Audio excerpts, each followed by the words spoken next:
Hello, everyone. Welcome to another episode of The Green Factor, a show where we talk about green design and the business of sustainability. I'm your host, Haris the Green Carpenter, and today we'll be talking about cultivating mental well being for a greener future. With me today, we have Ms. Afzan Ramli from Recover Now. Hi, Afzan. Hi. Hi. Thank you very much for coming into the show. Just a little bit of backstory because I'm doing a lot of activism in terms of Mhm. sustainability and on that. And what I saw is there's a lot of discussion that have been put aside. Normally, when we talk about sustainability, a lot of businesses or people they think about like solar panel, Yep. waste, efficiency, those kind of thing. But there's Mhm. a lot of things that needs to be discussed that is within the sustainability space, because sustainability is basically how we can maintain or process um, for a long time. It's a long term view of whatever we are doing. And a big part of it actually includes the human part. And right Yes. now, we want to have more encouragement in terms of talking about mental health and sustainability, art and sustainability, and several other things that include in the Mhm. bigger thing. So that's why I feel like we need to talk more, especially in terms of this issue lah. Yes. So that's one of the reason I bring you in, and I've known you for quite some time, and you've been advocating for mental health and different kind of issues, and I wanted to give the platform as well to highlight what you do, and also it might help what our audience will be is or will be going through, and we can't Mhm. run away from it, right? So Yeah. that Yeah. is why I feel like we need to have a session with you. Mhm. Again, thank you very much. And before we go into the topic itself, for the benefits of our audience, can you just share a little bit about yourself, your journey, and what you do, and how you start to involve in all this? Yeah. So I'm Afzan, and I am director of storytelling at Recover Now PLT. Uh, Actually, I was diagnosed with bipolar disorder in 2019, and that diagnosis got me started to advocating for mental health because I lived almost my entire life without knowing that I have mental illness. So basically, I've been living the symptoms, but I didn't know that they were symptoms. And I want people to be aware of themselves so that they can get the help they need at early stage. Compared to me, I was diagnosed like probably 20 years later. And I partnered with my with Harry Dehan, a clinical a psychiatric nurse, to form Recover Now PLT, and we provide mental health training to corporate companies so that their employees can identify the triggers, identify the symptoms of mental health issues, and also encourage help seeking behavior in the workplace. So that is what we do at the moment. But I know for a fact that you did something entirely different before this as well. Can you Mhm. just share a little bit? Yes, actually, I became an architect in 2008. Yeah, and actually, I'm still working as an architect, and but I started Recover Now to expand my career and also to help others like me who've been in situations like me, professionals like me, career women, career people like me, who in at one point in their life will experience mental health issue in one form or another. And it's mental health is still a taboo subject among us in Malaysia. And I know that the progression has been quite steady since the pandemic started, but um, there are still cases where we ourselves probably don't want to acknowledge that we are facing mental health issues out of so many reasons, for fear of being seen as weak, for fear of not being promoted for your career progression, and things like that. So, from an architect to becoming an activist, and right now you do help a lot of these people as well. Like, Yes. what motivates you? Of course, because you suffer from it, and of course you are still also recovering, and then, but it's a big thing because there's a lot of stigma to it. There's a lot of time, Yes. and it's very difficult to also deal with the situation and all that. So what drives you? Why do you advocate? Yeah. Firstly, it's because of what I personally have gone through in the past 20 odd years. And it's not just about sharing my journey, because sharing my journey means I expose emotional vulnerability to others. And that is something that is quite scary, but it drives me because people actually need help. People like me who didn't know that we have mental health issues. And also, during one of the therapy sessions with my psychiatrist, she actually asked me to start doing something that is for the purpose of something bigger than myself, expand my view of the world. And I asked her, what about how do I help people like me with mental health issues? But I myself do not have clinical or medical background in psychiatry. And she actually said, Afzan, you can be an experienced expert, which means that I am an expert of my own experience with mental health issues. And I can use it to tell my own story and let other people be inspired by it. I won't say that I intend to be the hero in any situation, but if my journey can help at least just one person, then I'm happy enough already. And that drives me really, the the the ability to help others. Understand. So Mhm. let's go to into the issue. What do you think like the current generation is facing right now? What are the problems and the issues right now? Mhm. Well, compared to when I was growing up, when I was a teenager, today's generation, I think, face the biggest challenge in terms of social media, the influence of social media, whether it's good or bad. It's like everything in your life has to be portrayed to the world, or else people will see you as quite behind, or not up to the standard. Like, you see people showing off their luxury, their lifestyle, and everything. And today's generation tend to feel challenged by it, as if they are not good enough if they cannot produce the same content as other people. And that in itself can cause very, very huge, it has a huge impact on mental health, because you can end up with depression, you can end up with anxiety. Stress is definitely there, because you feel stressed, and you feel the need to produce, to appear as if you're happy, as if you're rich, as if you have this wonderful life. And you tend to hide all your problems, and not let people see it, which is normal, I think, for everyone. You don't want people to know our issues, but at the same time, we have to be honest with ourselves. Like, exactly what is it? What stage are we at? Are we really as we portray in the social media?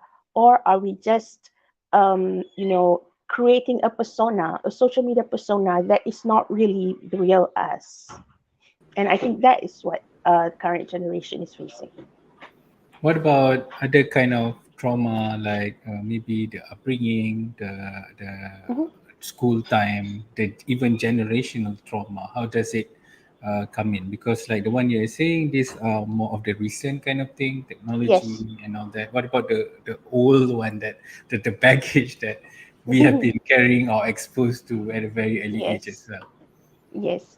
I understand that everybody comes with a baggage. Everybody has a story. But there are individuals whose life, whose trauma is it can be the cause of mental illness or mental health issues. For example, an abusive childhood, sexual assault. It doesn't matter whether the sexual assault happened when you were a child or when you were an adult. It is a traumatic event for people, and we carry that throughout our life. And sometimes we don't even realize that one major incident can have a profound effect on how we react to people, how we react to situations, how we communicate with others. And that in itself is a huge thing for people to process the trauma.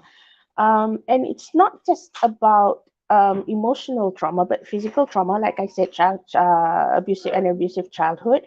But also, let's say if you're in the workplace, uh, conflicts in the workplace can also contribute. Uh, Bad communications can also contribute to you being stressed out at work and not being able to produce or be your perform at your best at work. So there's a lot of way that things can creep up to us, Yes, and now this day and age, everything yes, is online. Everything is we see everything as yes, well, so yes. we It can't is. really help those kind of things, right? Yeah, it is seldom just one reason that can cause someone to have mental health issues. It's usually a series of events that just push someone over the edge. Understand. Mm-mm. So because there's a lot of causes, there's a lot of um, ways to see this as well. So there's a lot of information as well because right now the awareness is slightly higher than before. The stigma is also Yes. less, and Mm-mm. more people are talking about it. But there's also there's so much noise. Mm-hmm. So from your side, like how should someone like start to approach in terms of their mental wellness? The first thing is we have to be honest with ourselves. If we are not happy, we should acknowledge that we are not happy. Find the root of the cause. Find the root of the cause and see why are we unhappy. Why are we facing? Why are we feeling stressed? Why are we feeling depressed? Because in a lot of situations, even I myself at the very beginning, before the diagnosis, I was dishonest with myself. I thought I was okay.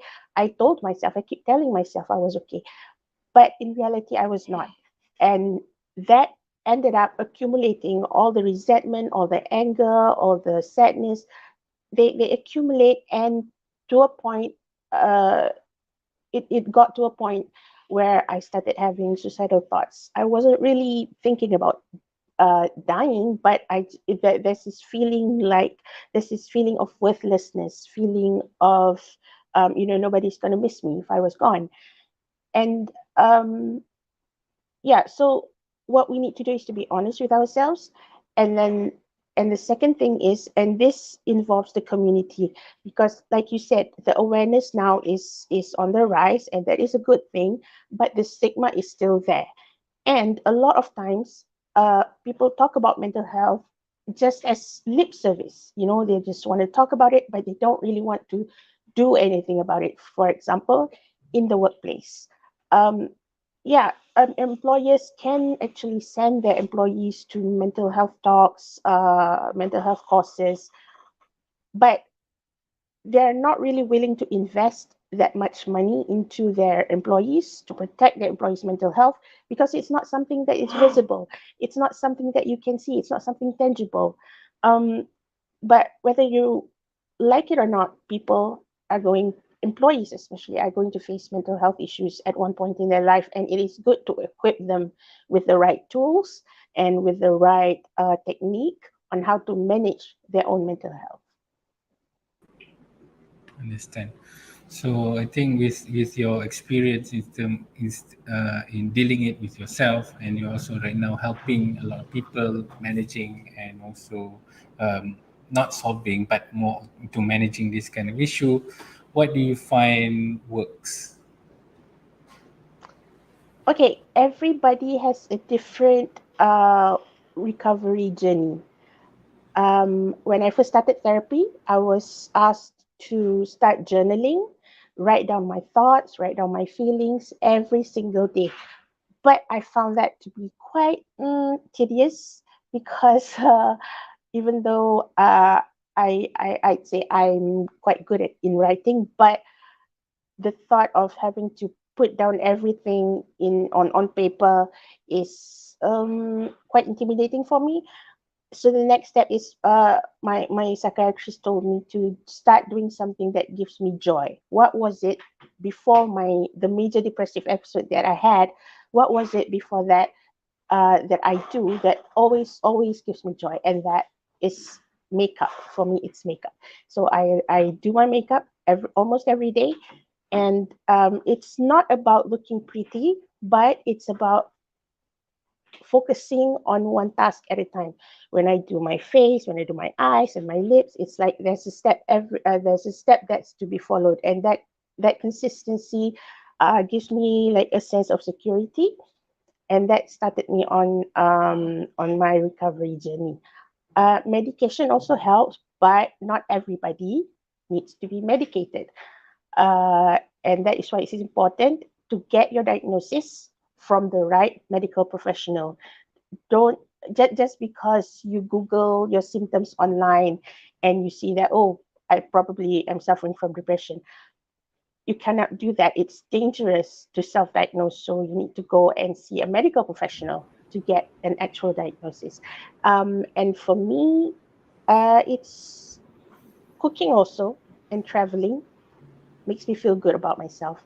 And there are techniques that I do now, for example, breathing techniques to stop my anxiety problems. And also, yeah, even writing down my feelings and thoughts help. Understand. And may I like not summarize, but from the things that you talk about, I'm seeing there's a common theme which is awareness. So is Yes, it something like will being more aware of what you do and everything else? Does it help with that yes. as well? Yes, it's called mindfulness. It's doing everything with purpose. You're not just doing something, but your mind is not really there. You do it and you focus on it.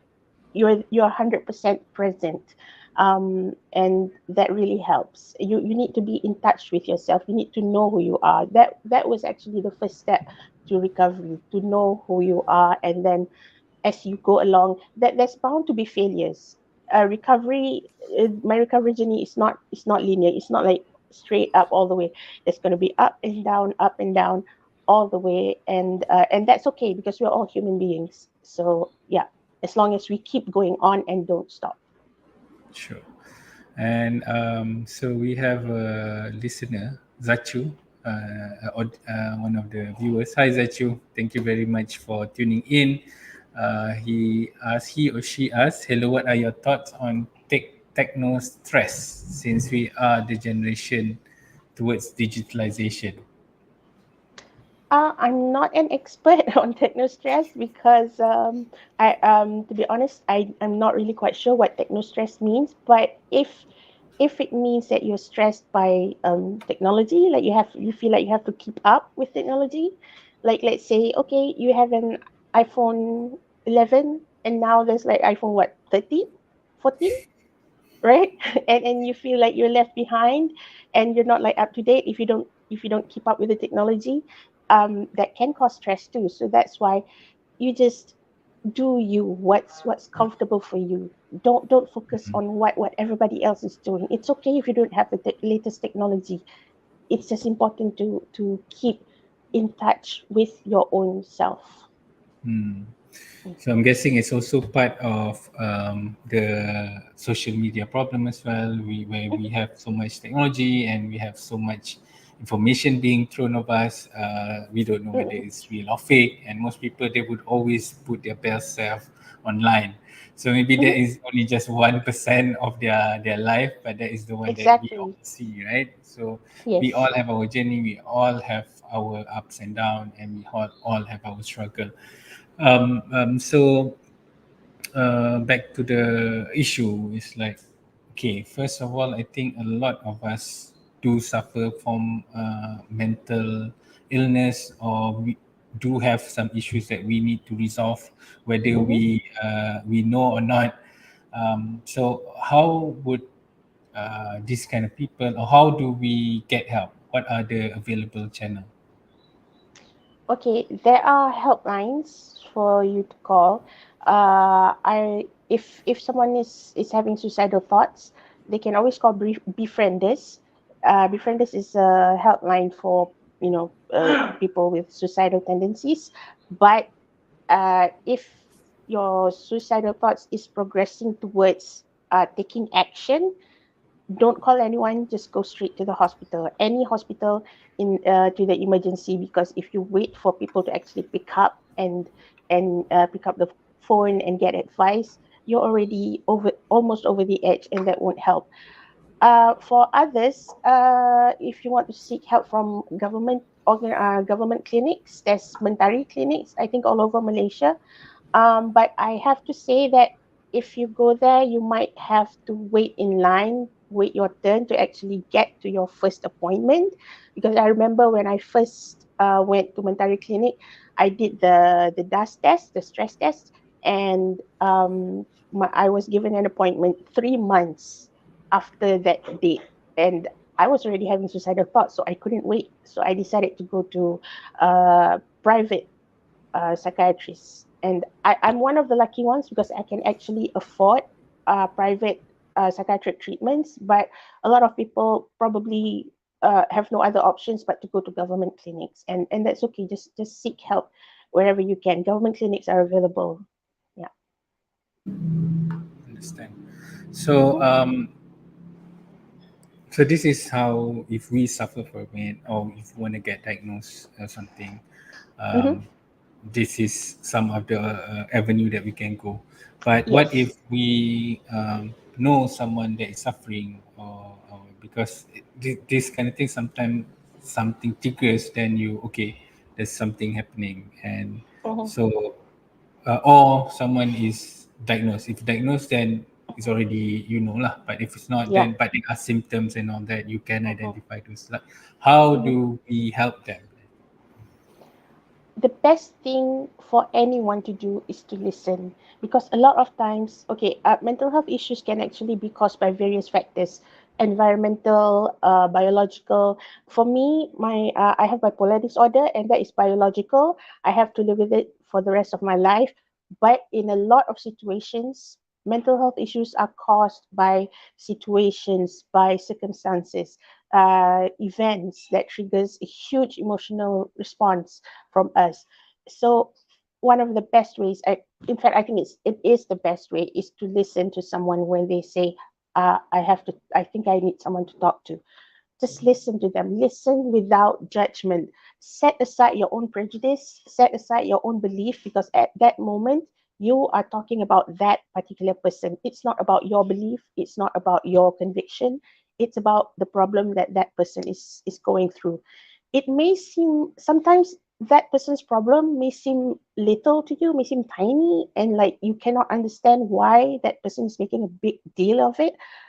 But to that person, it's a huge problem, and that is enough for you to just sit there and listen. Sometimes they don't even need advice, they just want somebody, they just need to let it out. Because a lot of times the problem is because we keep everything bottled up, we don't let it out. In fact, my recent trip to my psychiatrist, I was very, very determined not to cry and not to show any emotions at all. But mm, my psychiatrist is probably has some sort of superpower, and she made me expose my emotional vulnerability right there and then. And from being stone faced, I ended up bawling like a child, like a baby. And I let out everything. I even let out all the emotions that I didn't know I had, I didn't know I was feeling. But because I was letting it out, that's when everything becomes real, everything is out in the open, and there's nothing left. Well, of course, there's still that feeling. It doesn't get resolved just by talking about it, but it helps. And if that person requires further help, then you can always direct them to any NGOs like Miasa, there's Awas, there's Yayasan Zuriat Care, Malaysia Mental Health Associations. They can definitely help you with that. So, how do we? if let's say we know a person that might be suffering, and Mm-hmm. how do we convince them to either go to psychiatry, or go to Mm. even all this NGO and all that? Because for them it's like they don't want to go to all these places because Yeah. of certain things and all that. So how do Mm. we encourage those kind of things? So that is the for the victim. The second is on the support system. Like how do we encourage the, I don't know, the parents or the guardian to Mm-hmm. like Mm-hmm. let the victim go to therapy or something, because it was never something that they have exposed to. It's just that Yeah. it seems like a new thing for them. It's just last time I just suffer in silence and I bring things Mm. until I die. So suddenly now, what is Yes. this mental issue and all that? I don't know. So how, one is the victim in terms of us getting them to get help, and second is the support system to actually enable that, or to actually um, not see it as less stigma lah to it. Mm-mm. Yeah, I think we were brought up, or we live in a culture that believes that crying or showing emotions is a sign of weakness. But I think it takes a strong person to really be in touch with their own emotions, to be brave enough to admit that they are going through something bad, something terrible inside their head or in their hearts. Um, and but I always believe that you cannot help somebody unless he or she wants to help himself. You cannot help people who doesn't want to help themselves. So you can give encouragement, you can give them all sorts of information, but you have to remember it is not upon you to actually push that person to go and get professional help. You can encourage, you can suggest, but ultimately the decision lies in the hands of the person who's suffering from it.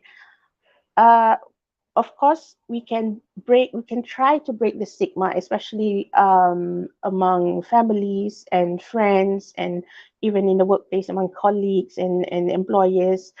We have to try and break the stigma. We need more information. We need more people to have knowledge about mental health issues, to understand that just because you're going through something, just because you have mental health issues, it does not mean that you are crazy or you're not gila. And a lot of times we believe that people who are hospitalized, or who are seeking therapy or seeking help from psychiatrists, are crazy.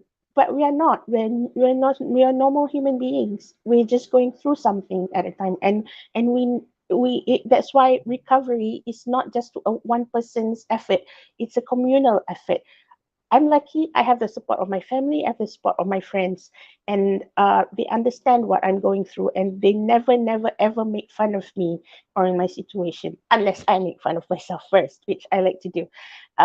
So yeah, everybody, it's a communal effort. Everybody needs to pitch in and understand that a person that needs help really must be able to go get the help they need without feeling ashamed, without feeling guilty, and without having to think about every other thing in the world but their own recovery. Understand.